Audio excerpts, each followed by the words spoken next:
यं तदनुमोदध्वन् यदचिन्त्य सुरासुराः न संरम्भेन सिद्ध्यन्ति सर्वेषां त्वया तथा।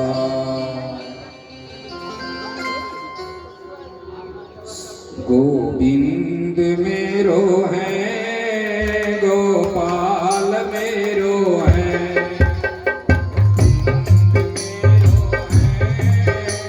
गोपाल मेरो है, श्रीबांके बिहारी नंदलाल मेरो है।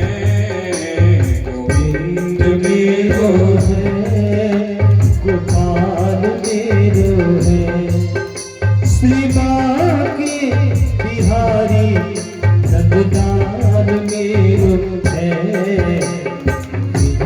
मेरो है, गोपाल मेरो है।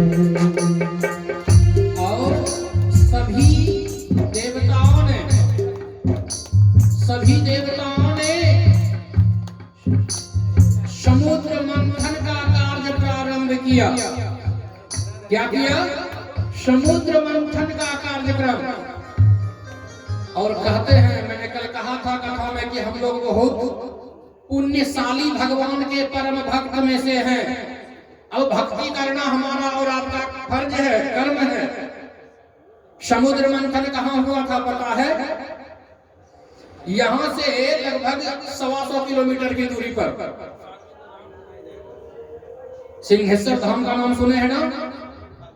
वहीं पे कहते हैं कि जब समुद्र मंथन का कार्य प्रारंभ हुआ तो इंद्र आदि,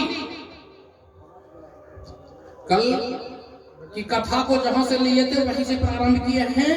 इंद्र आदि असुरों से भी सहयोग ले लेते हैं। कहते हैं ना, जब कोई काम नहीं बने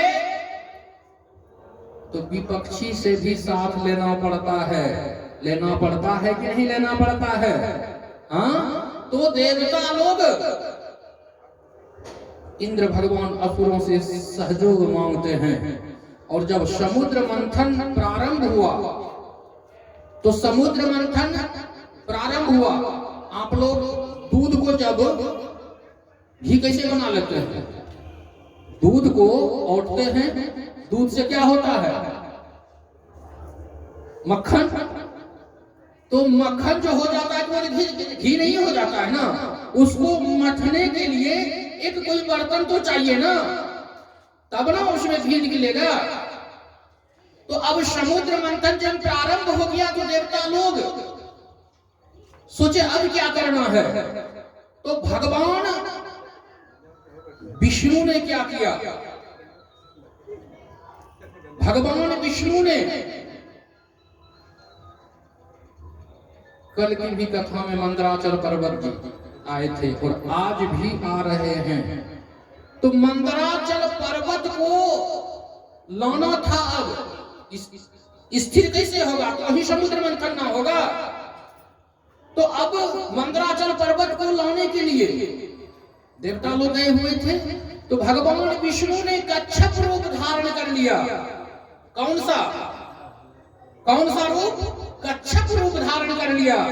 प्रेम से बोलिए कच्छप भगवान की। उनको कहते हैं कूर्म भगवान की। जब कूर्म जी अपने पीठ पर यह मंदराचल पर्वत को लेके जाते हैं, कहां लेके जाते हैं? जहां पे समुद्र मंथन होना था। और जब उसके बाद भी स्थिर नहीं हुआ, तो क्या होता है पता है? सभी देवता लोग पहुंच जाते हैं नागराज के पास। नागराज का मतलब समझे आप लोग? फौजदारी बाबा को का नाम सुने हैं? फौजदारी बाबा का नाम सुने आप लोग? नहीं। चलिए ठीक है, कथा तो आनंददायक है। तो बाबा बासुकी नाथ जिनके नाम से जाने जाते हैं, ये नाग हैं, बासुकी नाग हैं। तो इनके पास देवता लोग गए और देवता लोग कहते हैं कि हे नागराज, आपको जाना पड़ेगा और आपका जो अंश होगा वह आपको दिया जाएगा। आपका जो अंश होगा वो आपको दिया जाएगा। और जब समुद्र मंथन में क्या करते हैं, देवता लोग बड़े होशियार थे। देवता लोगों ने क्या किया, असुरों को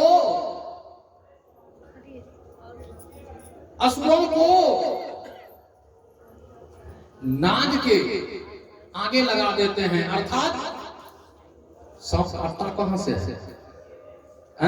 मुख से। तो देवता लोगों ने असुरों को मुख की तरफ लगा देते हैं और देवता लोग पूंछ की तरफ पकड़ लेते हैं। और जब पकड़ लेते हैं, जब समुद्र मंथन प्रारंभ हो जाता है, तो समुद्र मंथन से सबसे पहला क्या निकला था जानते हैं? हालाहल विष निकला था। और जब हालाहल विष निकला था तो कहते हैं ना कि विष जो है, जहर जो है, कोई पीना नहीं चाहता है।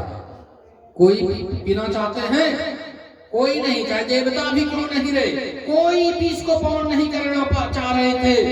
अंत में भोलेनाथ कहते हैं सती मैया से, हे सती, अब तो मुझे कुछ करना ही पड़ेगा, अब मुझे कुछ करना ही पड़ेगा, अब तो मुझे कुछ करना ही पड़ेगा। सती मैया दोनों हाथ जोड़कर, मैं समझ नहीं पाया प्रभु आपने क्या कहा। भागवत यहां पे संदेश देता है कि निर्धन को, हमारे समाज में जो निर्धन लोग हैं, जिसे किसी प्रकार का सहयोग चाहिए, किसी प्रकार का अगर सहयोग चाहिए जिससे किसी का काम बन जाए, तो समाज में जो उस लायक रहते हैं उनको उनका सहयोग जरूर करना चाहिए। और भोलेनाथ कहते हैं कि अब मुझे देवताओं का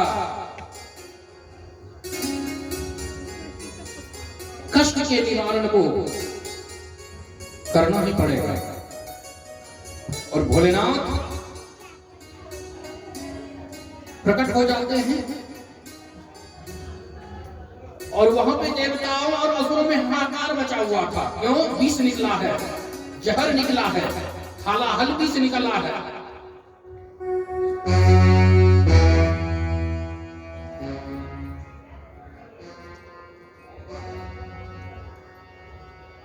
गोविंद मेरो है,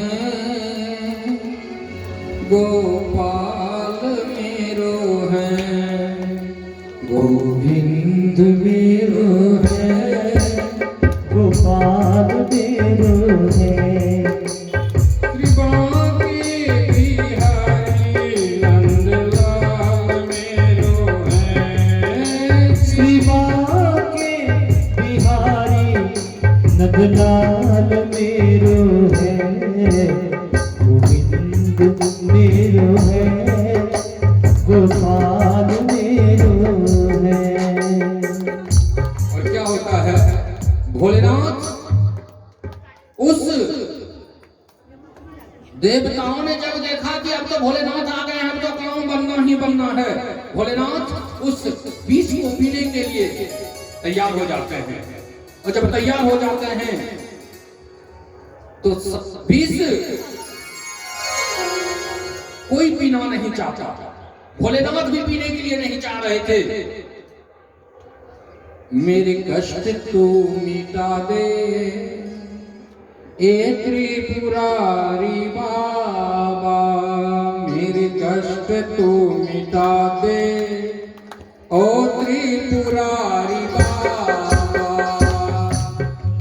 तो मिटा दो ओते पुरारी और जब भोलेनाथ विष पीने के लिए तैयार हो जाते हैं तो सारे देवता लोग असमंजस में पड़ जाते हैं कि अब क्या होगा। अगर भोलेनाथ विष पी लेगा तो हम लोगों के महादेव ही खत्म हो जाएंगे। और कहते हैं ना कि समाज का, जिला का, राज्य का, देश का अगर प्रधान खत्म हो जाएगा तो क्या होगा? हाहाकार मच जाएगा। और भोलेनाथ अपने दोनों हाथ इस तरह करते हैं, दोनों हाथ इस तरह किया और भोलेनाथ पुकारते हैं। भोलेनाथ पुकारते हैं अपने इष्ट को। इष्ट का मतलब समझते हैं ना, गुरु को। अब जहर विष जो है इधर से जा रहा है, विष इधर से जा रहा है, डाल चुका गया है विष हाथ पर, शंख में विष, हाथ में शंख। और जब विषपान करने लगते हैं तो भोलेनाथ अपने इष्ट को याद करते हैं। हे राम हे राम।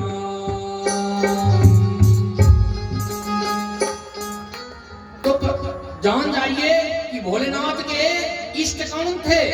राम। अब उन्होंने पुकारा राम को, राम यहां तक आ चुके हैं और यह विष यहां तक पहुंच चुके हैं। राम के ऊपर हो गया विष, राम के ऊपर स्थापित हो गया विष। और जैसे ही विष का, इधर राम का शक्ति, इधर विष का शक्ति, भोलेनाथ का कंठ क्या हो गया? नीला हो गया। और तब से ही भोलेनाथ क्या कहलाने लगे? प्रेम से बोलिए नीलकंठ भगवान की।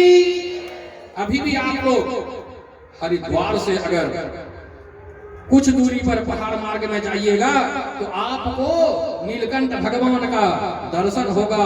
और वहीं से आगे धामों का यात्रा भी है, जैसे बद्रीनाथ वगैरह, केदारनाथ वगैरह जो जाइएगा, चमेली वगैरह, तो वहीं पहले उनका दर्शन करके तब आगे जाना होगा।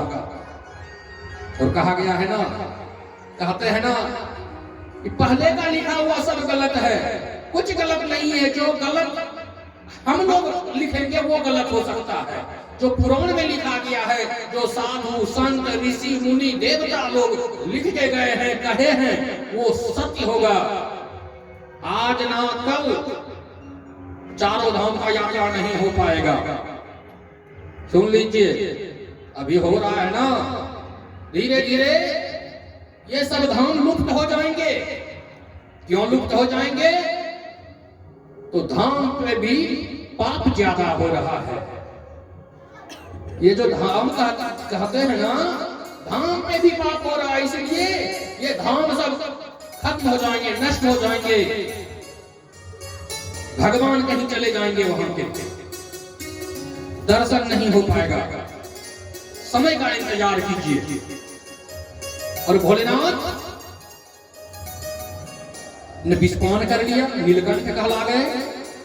और या नहीं, अगर इसको आप लोगों को उदाहरण के रूप में बनाना है तो आप घर जाइएगा, एक गिलास जल ले लीजिएगा और भीतर से बोलिएगा, बेटा, हाँ, पुत्र का नाम ही लीजिएगा या पति का नाम लीजिएगा, जिनका नाम लेना हो, और वह जल डालिएगा। वह जल अंदर नहीं जाएगा, तो कर लीजिएगा और कल हमको बताइएगा वो जल चला गया, अंदर नहीं जाएगा।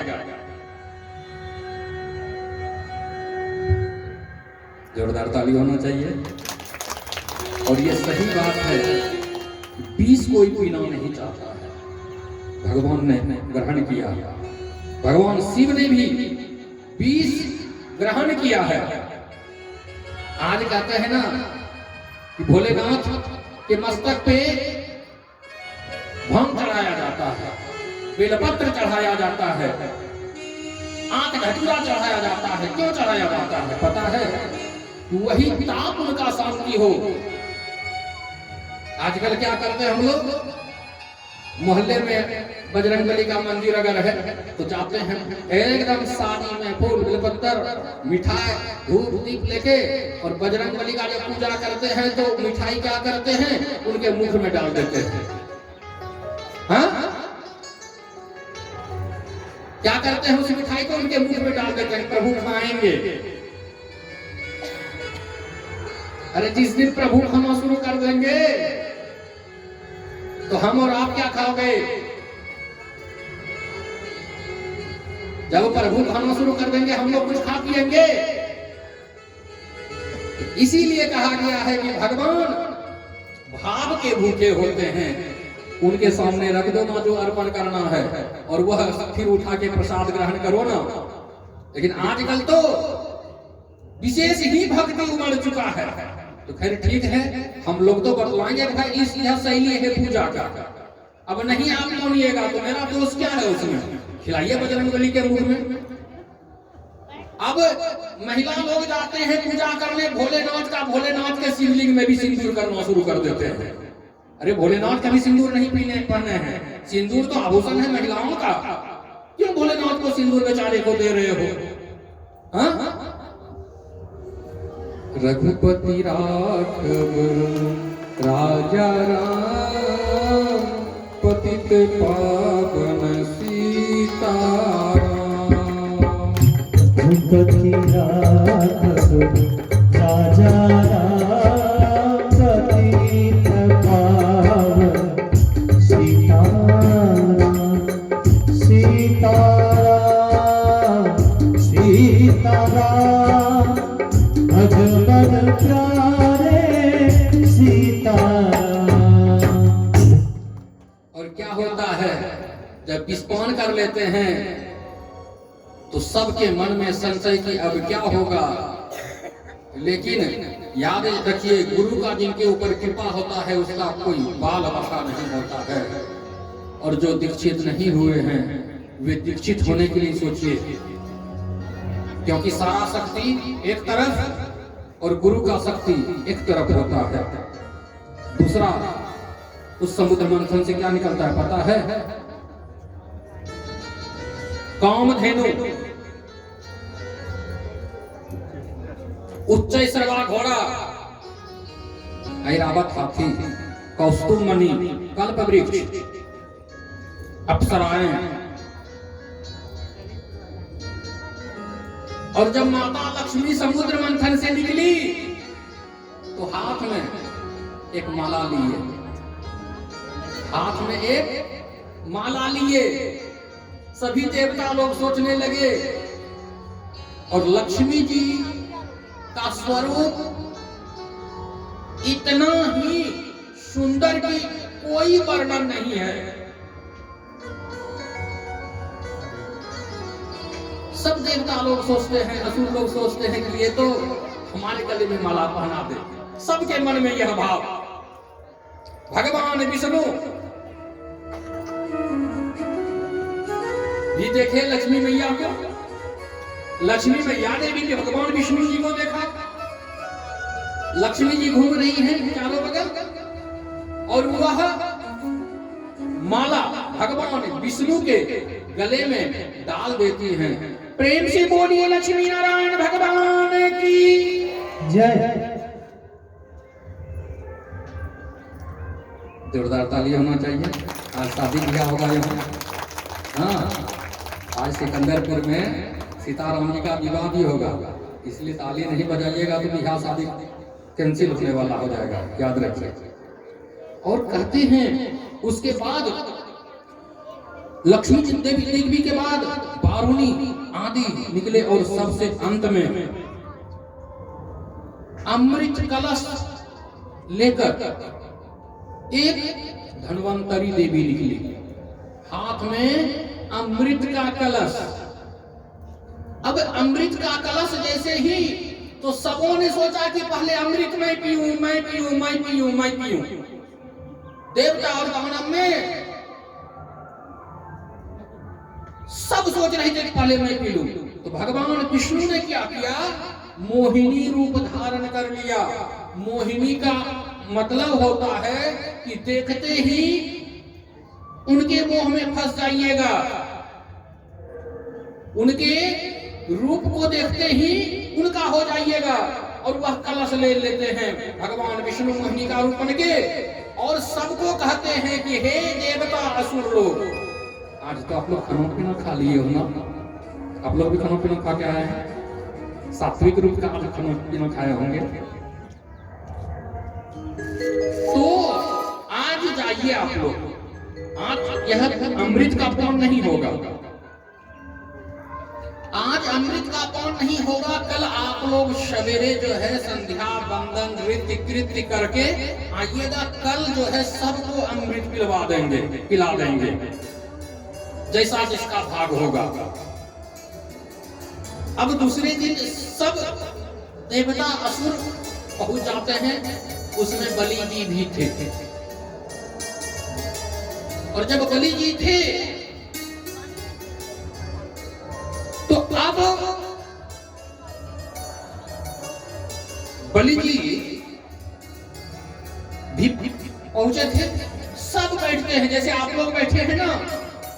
तो भगवान ने क्या किया, देवताओं को कहा कि आप पाछे की तरफ बैठ जाइए देवता लोग, और असुर लोगों को आगे कर दीजिए। और भगवान विष्णु ने, कहते हैं ना, भगवान विष्णु का जितना भी रूप है उसमें सबसे बड़ा छलिया का रूप कृष्ण का है। लेकिन भगवान विष्णु ने भी कम छल नहीं किए हैं। उसी से देवताओं का छल करके भी कौन बनाए हैं। और भगवान विष्णु चारों बगल घूमते हैं और पीछे जो देवता लोग बैठे थे उन लोगों को अमृत पान करा देते हैं। और उसी बीच में राहु जी बैठ गए थे, राहु जी भी विस्मान कर गए। और भगवान विष्णु ने क्या किया, सुदर्शन से उनका धड़ अलग कर देते हैं। सुदर्शन से राहु जी का धड़ अलग कर देते हैं, क्योंकि वो भी अजर अमर हो जाता। और देवता और असुरों में युद्ध होने लगता है, वहां पे भयंकर युद्ध। ब्रह्मा जी कहते हैं सब भाग जाओ। अब युद्ध होगा तो क्या करेगा, सब भागे। बलि का मन पहले से ही कुपित था और अब और कुपित हो गया। बलि देवताओं को और असुरों में भीषण युद्ध छिड़ता है। और जब भीषण युद्ध छिड़ता है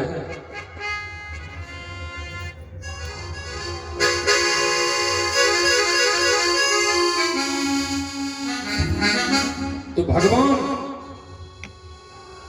बृहस्पति जी कहते हैं, देखो जाने कैसा नशा छा हो जाता है, दिल मोहन मोहन गाता है। नशा छाता है, दिल मोहन मोहन हो जाता है। जाने कैसा नशा हो जाता है, दिल मोहन मोहन गाता है। दिल मोहन गाता है।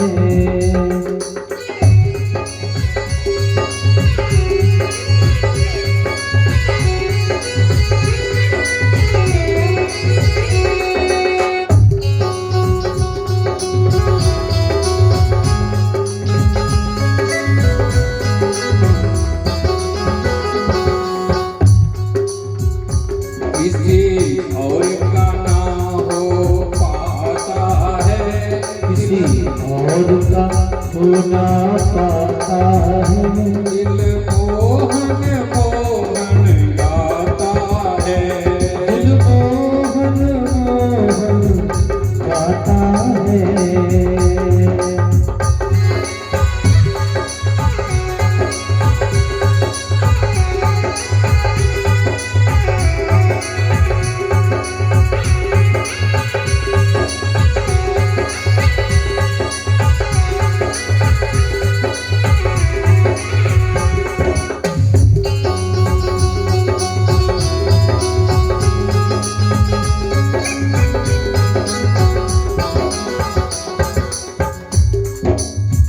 ये जो भक्ति का नशा है ना, ये आपको बाजार में नहीं मिलेगा।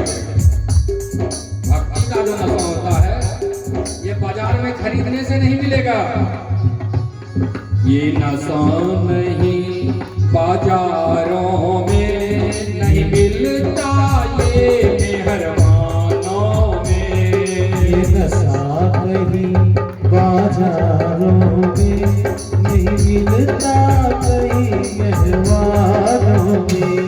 जो प्रेम सुधा रस गाता है, जो मोहन मोहन गाता है, वो मोहन मोहन गाता है। मोहन मोहन गाता है, वो प्रेम सुधा रस पाता है।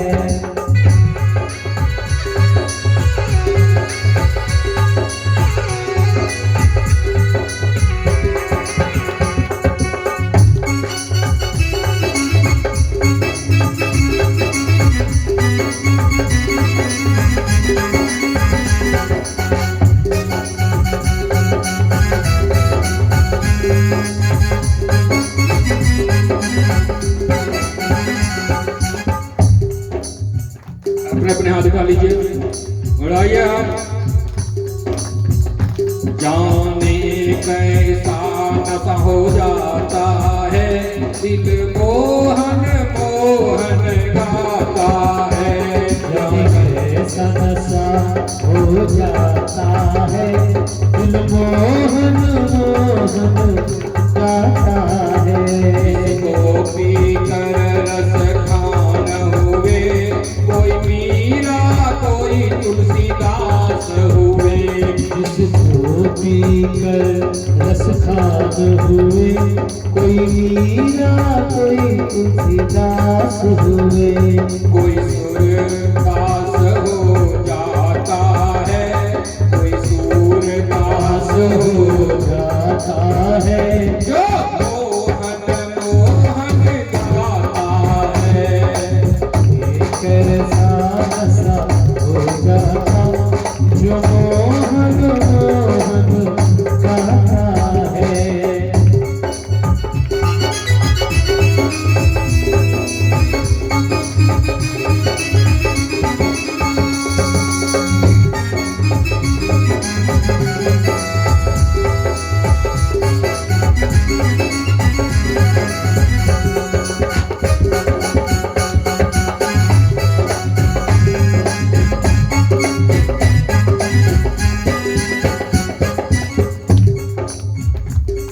राधे राधे जो गाता है, ऐसे राधे राधे गाया जाता है। गाइए, उड़ाइए, आगे नाम उठाइए, सारे पट चादर हटाइए। जो राधे राधे गाता है, जो राधे राधे गाता है, दिल मोहन मोहन गाता है। दिल मोहन मोहन हो जाता है। केशवा माधवा गोपाला नंदनंदना, केशवा माधवा गोपाल नंदनंदना, केशवा माधवा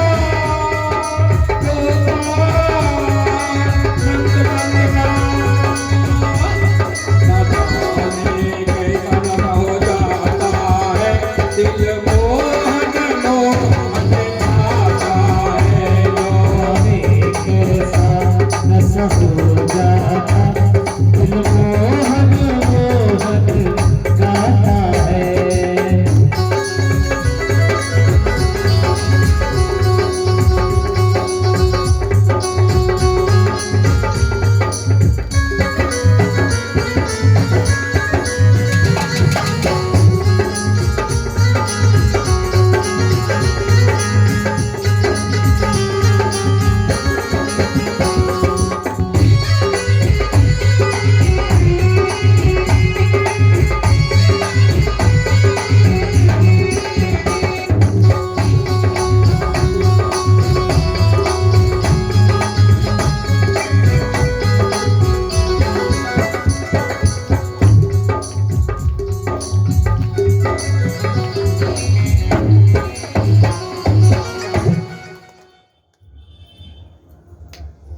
क्या आज सरस्वती पूजा है इसीलिए भुला गए थे क्या? जोर से बोलना पड़ेगा। और कहते हैं अब जो कथा में हम लोग प्रवेश कर रहे हैं वो सबको शुद्ध करने वाली है, अर्थात गंगा कथा में, गंगा अवतरण की कथा में हम लोग प्रवेश कर रहे हैं। एक समय की बात है, सुखदेव जी कहते हैं परीक्षित से कि हे परीक्षित, अब आप जो इस कथा को सुनोगे, आज की कथा को जो सुनोगे, तो इस कथा से शरीर शुद्ध होके शरीर में परमानंद का वास हो जाता है।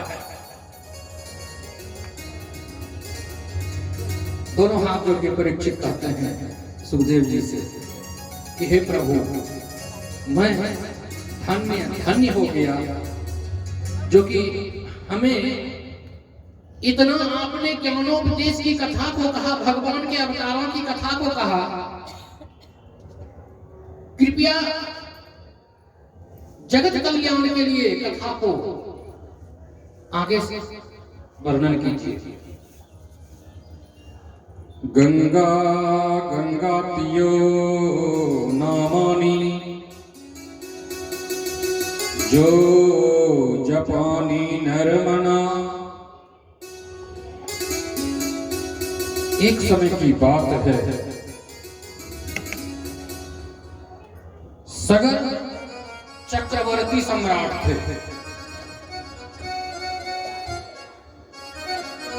उन्होंने अश्वमेध यज्ञ किया। कहते हैं ना, अश्वमेध यज्ञ जो होता है तो उसमें एक यज्ञ पशु छोड़ा जाता है, यज्ञ पशु छोड़ा जाता है। यज्ञ पशु का नाम क्या कहते हैं? घोड़ा। घोड़ा को छोड़ा जाता है और उसके गले में एक पत्र लिखा रहता है, इस यज्ञ पशु को कोई ना पकड़े, ना हरण करें, ना इसे कष्ट दें, अन्यथा युद्ध करना पड़ेगा। और भगवान इंद्र ने क्या किया? भगवान इंद्र ने क्या किया? उस यज्ञ पशु को चुरा लिया और चुरा कर कहां पे बांध देते हैं? कपिल मुनि के आश्रम में। कपिल भगवान का कथा सुना है ना, इसी में कथा में तो सुना है। आप भूल गए आप लोग, फिर से शुरू कर देते हैं। तो भगवान कपिल जी के आश्रम में बांध देते हैं घोड़े को भगवान इंद्र, और इंद्र भगवान अपने लोक चले जाते हैं। और जब यज्ञ पशु को नहीं देखा जाता है वहां पे, तो सभी कोई कहते हैं कि अरे यज्ञ पशु क्या हो गया, घोड़ा कौन चुरा लिया? उसके बाद सगर जी ने अपने पुत्रों को, सगर जी के कितने पुत्र थे पता है?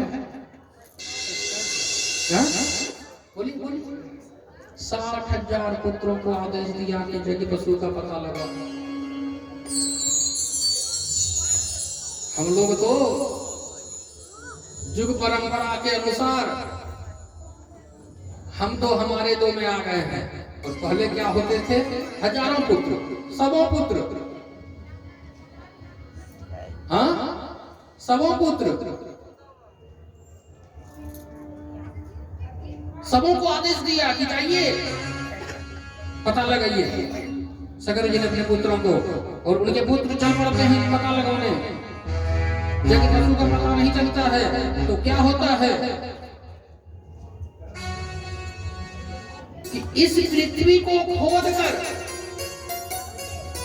समुद्र से मिला देते हैं। और जब समुद्र कहाँ मिला, यह पृथ्वी को खोदते खोदते समुद्र में मिला, समुद्र से मिला दिया तो कपिल भगवान के आश्रम के पास मिला दिया। तो वहां पे सगर जी के पुत्रों ने देखा जैसे पशु को बंधा हुआ, तो सभी पुत्र जो 60,000 पुत्र थे अस्त्र शास्त्र से सुसज्जित थे,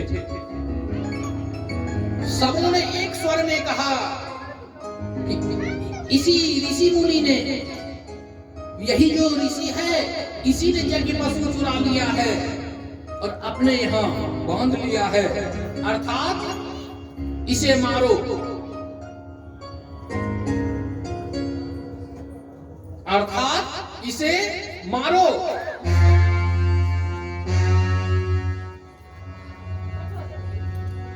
और सभी धीरे धीरे एक साथ दौड़ पड़ते हैं, और जब दौड़ पड़ते हैं कहते हैं ना कि अभी आपके आगे में एक आदमी दौड़ के आएगा तो आपको पता चल जाएगा कि कोई दौड़ते हुए आ रहा है, और 60,000 अस्त्र शस्त्र को लेकर आ रहे हैं हाथ में। भगवान कपिल जी ने अपनी, उस समय कपिल भगवान क्या कर रहे थे, भगवान के तपस्या में लीन थे। राजा राम आइए, प्रभु राम आइए,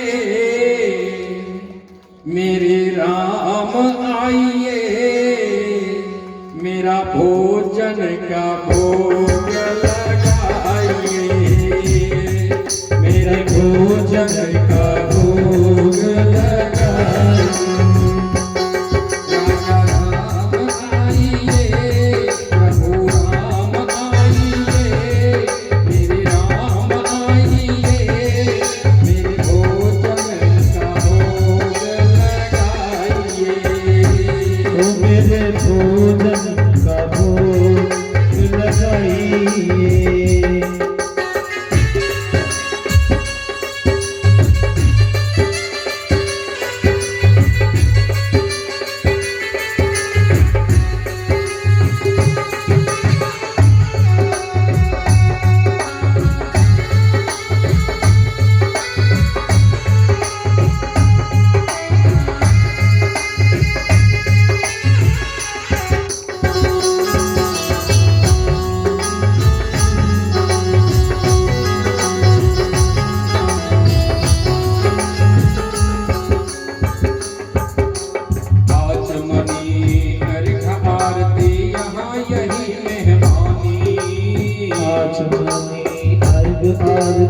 यहाँ यही मेहमानी,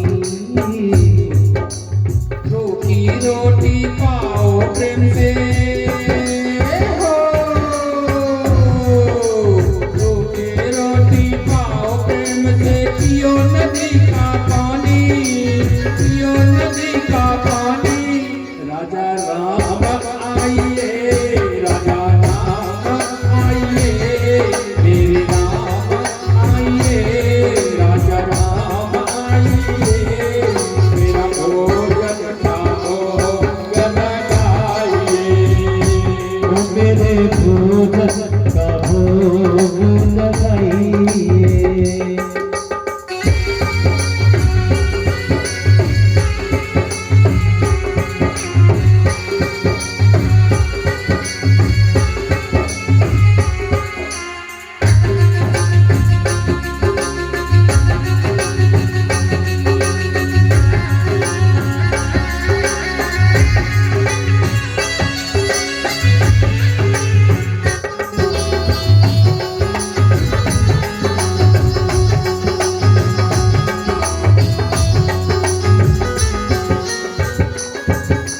फूल करोगे यदि तजोगे, भोजन रूखे सूखे,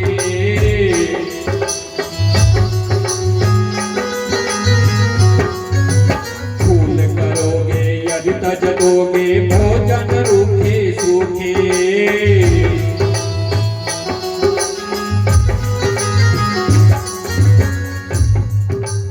एकादशी आज मंदिर में हो,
भोजन का भोग लगाइए, मेरे भोजन का भोग लगाइए।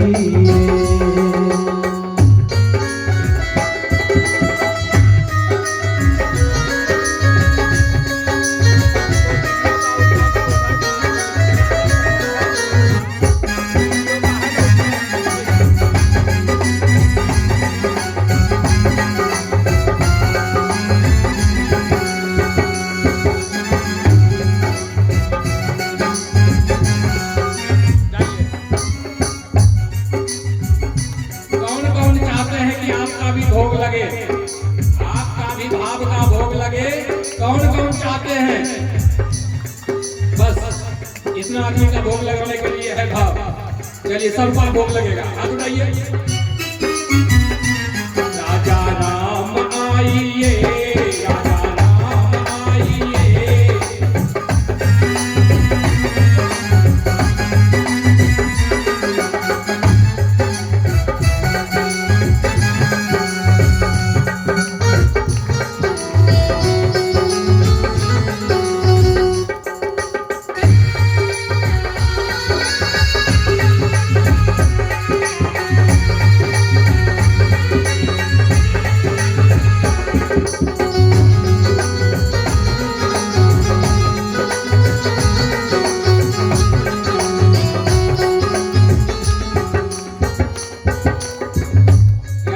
पड़ेगा, जोर से बोलिएगा। हाँ? आज व्रत पूरा करके आए हैं आप लोग क्या कि आवाज नहीं निकल रहा है? हाँ? व्रत कर लिए हैं आज क्या? अरे व्रत में तो और नाक से आवाज निकलता है, ये देखिए कैसे निकलेगा आवाज। एक बार और बोलना पड़ेगा अपने से।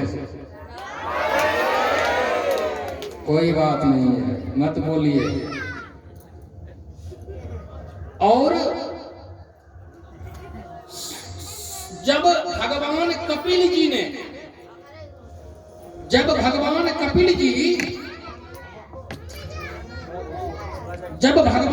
जी अपनी आंखें खोलते हैं तो उनके तपोबल से सगर जी के 60,000 पुत्र जल के राख हो जाते हैं। एक बार बोलना पड़ेगा, राधे। आप लोग लेकिन सही में कहिए, हमको नहीं लगता कि मेरे ननिया ससुर की तरफ से हैं।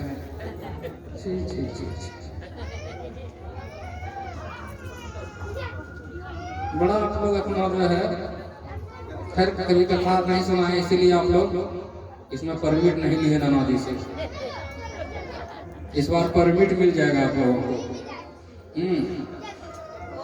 और कथा में जिसने आलस किया, कथा में जिसने मुख को रोका, हाथ को रोका, कहीं खुलने वाला नहीं है। कीर्तन में जिसने मुख से नहीं बोला, हाथ से ताली नहीं बजाया, कहीं नहीं बज सकता ये ताली। तब वही जो है क्या होगा, आली निकलेगा, आली। और जैसे ही कपिल भगवान ने अपनी आंखों को खोला, चल के भस्म 60,000 सगर जी के पुत्र। और क्या होता है, जब कोई लकड़ी जलाते हैं या घर में कोई कोयला जलाते हैं, धुआं जलाते हैं, तो उसका राख क्या होता है, जलने के बाद उसका राख होता है। जैसे मानव शरीर अगर जलेगा तो उसका राख होगा। तो वो ढेर वहां लगे हुए थे। तो उनके एक पुत्र और थे जिनका नाम था अंशुमान जी। भगवान के परम भक्त थे, वो दैवज्ञ थे।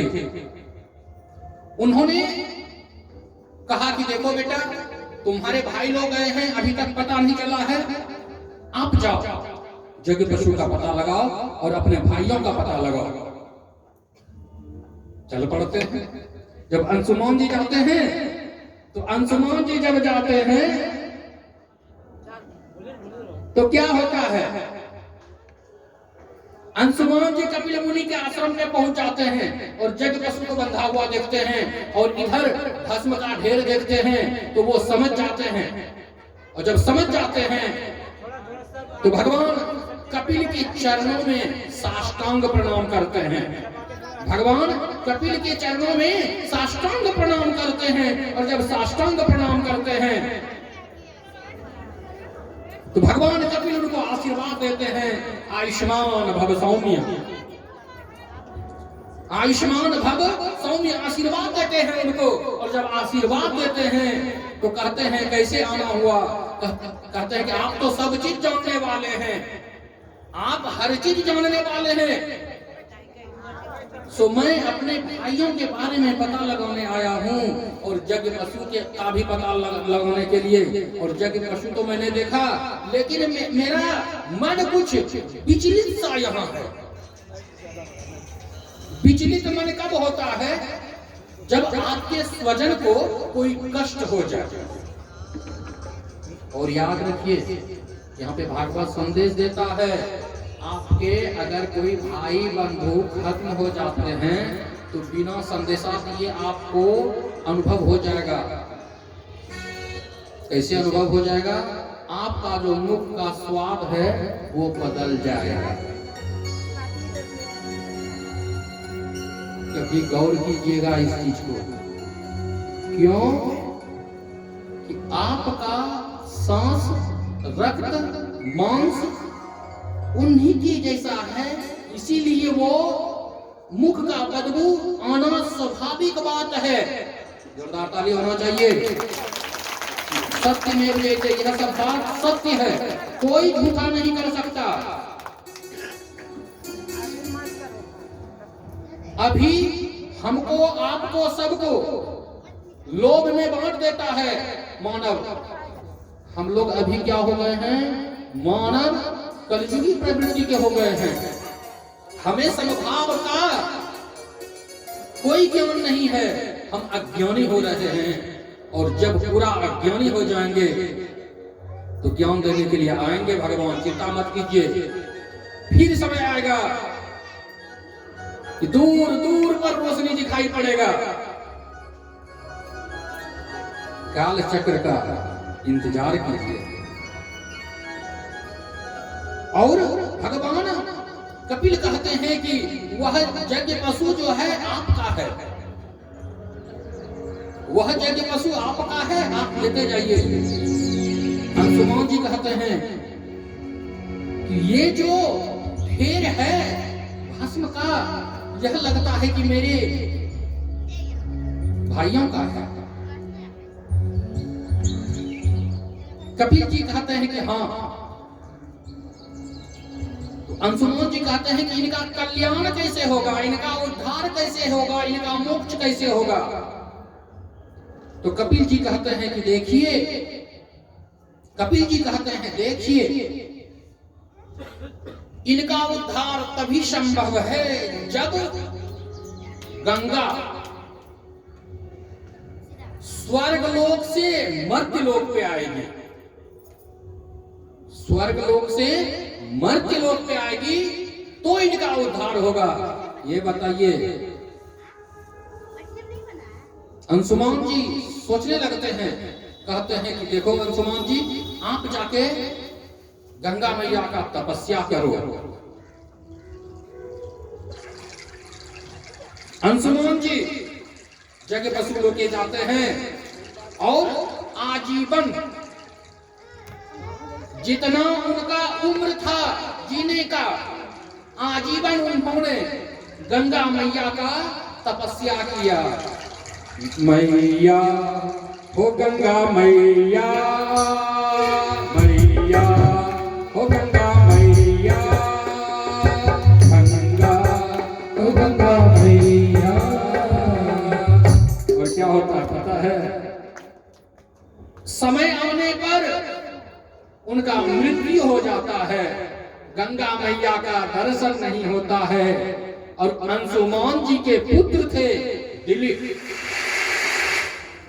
राजा दिलीप, उनको भी पुत्र नहीं था, लेकिन गौ की सेवा करके उनको पुत्र रत्न प्राप्ति हुआ और पुत्र को राजगद्दी पे बैठा देते हैं और अपने चले जाते हैं माँ गंगा के तपस्या में लीन होने के लिए, और वे भी तपस्या करते हैं। गंगा है गंगा मैया, गंगा है गंगा मैया। और तपस्या करते करते उनका भी समय आने पे मृत्यु हो जाता है, और उनके पुत्र का नाम था राजा भगीरथ। वे भी भगवान के परम भक्त थे। उन्होंने भी तपस्या शुरू कर दिया, और जब उन्होंने तपस्या शुरू कर दिया, ओम गंगायै नमः, ओम गंगायै नमः। और गंगा मैया कहते हैं ना कि भक्ति से हमें हर चीज प्राप्त कर सकते हैं। दुनिया का कोई भी चीज ऐसा नहीं है जो भक्ति से नहीं हो सकता है। और भक्ति में क्या लगता है पता है? इस शरीर का भाव, श्रद्धा, यही लगता है।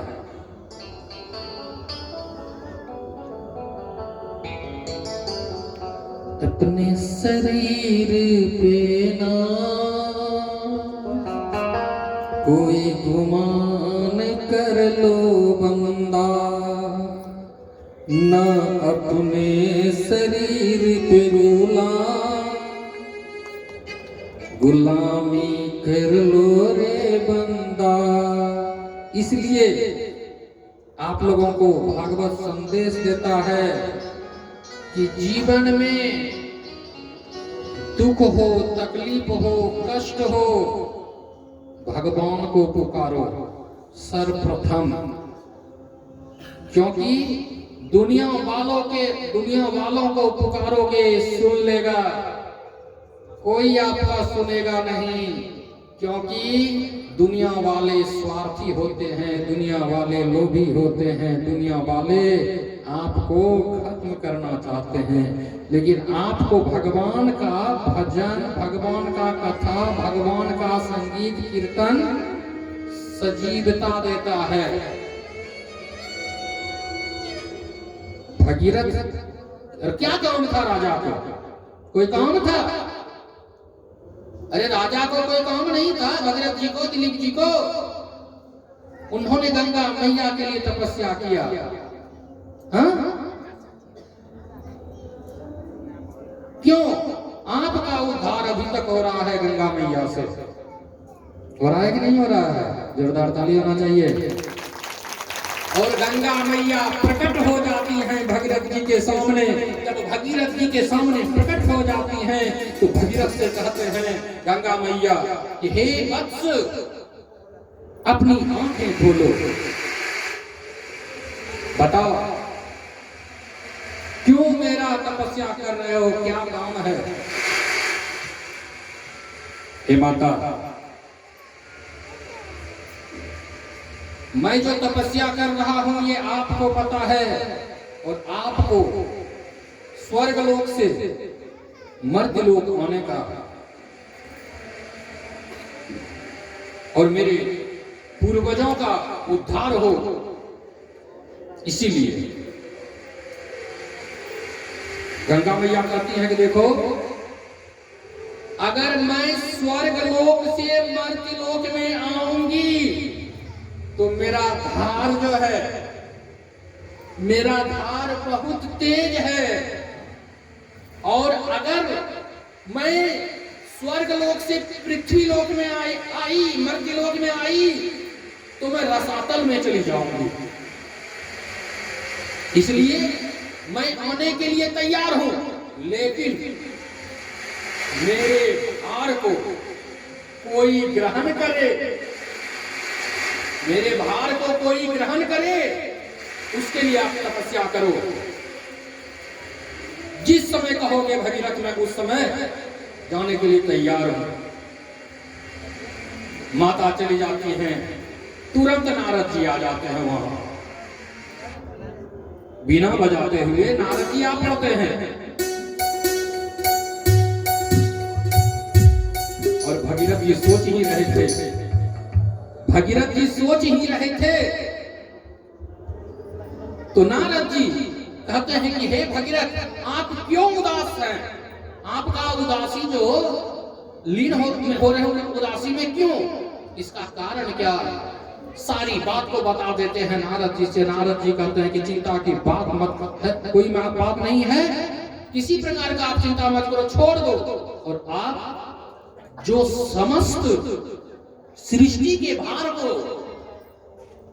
ग्रहण करता है, धारण करता है, आप उन्हीं का तपस्या करो। कहते हैं किनका? कल के जो शीघ्र ही प्रसन्न हो जाए। आप आशुतोष का मतलब होता है जो शीघ्र प्रसन्न हो जाए। भोलेनाथ का तपस्या करो। और भगीरथ जी भोलेनाथ के तपस्या में लीन हो जाते हैं।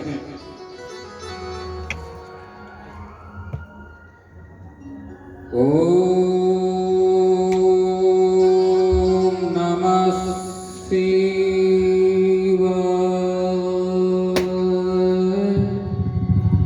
इस जप का, इस ध्वनि का निरंतर आवाज होने लगता है वहां से। और यह आवाज कैलाश के ऊपर शिव के पास पहुंच जाता है। शिव वहां से अपने भक्तों के उद्धार के लिए भगीरथ जी के सामने प्रकट हो जाते हैं। और जब भगीरथ जी के सामने प्रकट हो जाते हैं, जब भगीरथ जी के सामने प्रकट हो जाते हैं, तो भगीरथ जी से कहते हैं कि हे भगीरथ, अपनी आंखें खोलो, मैं तुम्हारी तपस्या से प्रसन्न हूं। क्या मांगते हो, क्या चाहते हो? कहते हैं हे प्रभु, ऐसा बात, आप तो हर चीज जानते हैं, मैं क्या कहूं? चिंता की कोई बात नहीं है। आप माता गंगा से कह दो, आप माता गंगा से कह दो कि कार्य का प्रारंभ करे। दे दो थोड़ा प्यार कन्हैया, तेरा क्या घट जाएगा। दे दो थोड़ा प्यार कन्हैया, तेरा क्या घट जाएगा। दे दो थोड़ा प्यार कन्हैया, तेरा क्या घट जाएगा।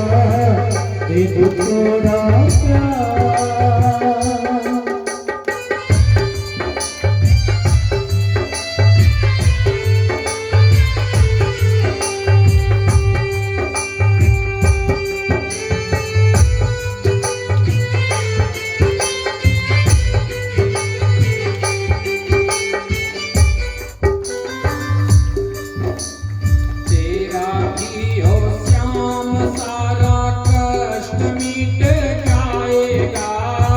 तेरा भी हो श्याम, सारा कष्ट मिट जाएगा।